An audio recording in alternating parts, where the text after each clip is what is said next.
Kita ini pelaksana, Bu. Bukan saya marah, Mas. Saya nggak marah. Ini udah kita ambil lagi uangnya, nggak jadi. Bupati surat kurus kita. Viral, cekcok peziarah dengan petugas di wisata religi Gresik, gegara tarif parkir Rp150.000.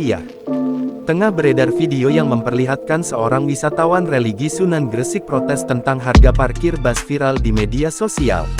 Kejadian aksi protes tersebut diketahui terjadi di parkir bus Maulana Malik Ibrahim, Jalan Marta Dinata, Lumpur, Gresik.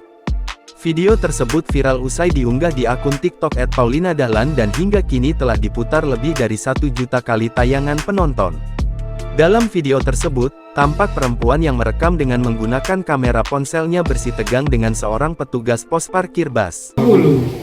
Gini loh Mas, saya kan yang nganter, makanya aku kan gak rulet nih gini, maaf aku yang Malik Ibrahim. Berarti naik saya lebih bisa. Helmnya sendiri, Pak. Itu aturan dari pemerintahan gitu.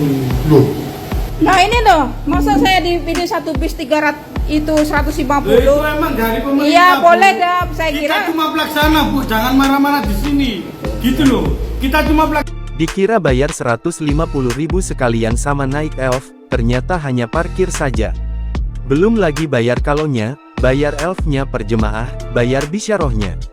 Ini di Gresik, bayar parkir yang biasa 50 ribuan, sekarang naik berlipat-lipat, ditanya naiknya marah-marah, tulis sang pemilik akun dalam keterangan video tersebut seperti dilihat, Kamis tanggal 26 Desember tahun 2024. Ini saya bagian parkir Maulana Malik Ibrahim, ini 150.000 sama elfnya apa gimana kok mahal, ucap pria di dalam video tersebut.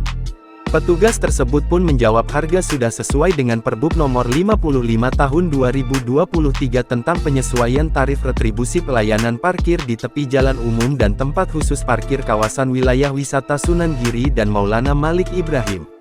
Bahwa tarif Rp150.000 untuk parkir bus. Sontak saja, unggahan tersebut pun kini mengundang berbagai komentar warganet. Download Tribun X sekarang, menghadirkan lokal menjadi Indonesia.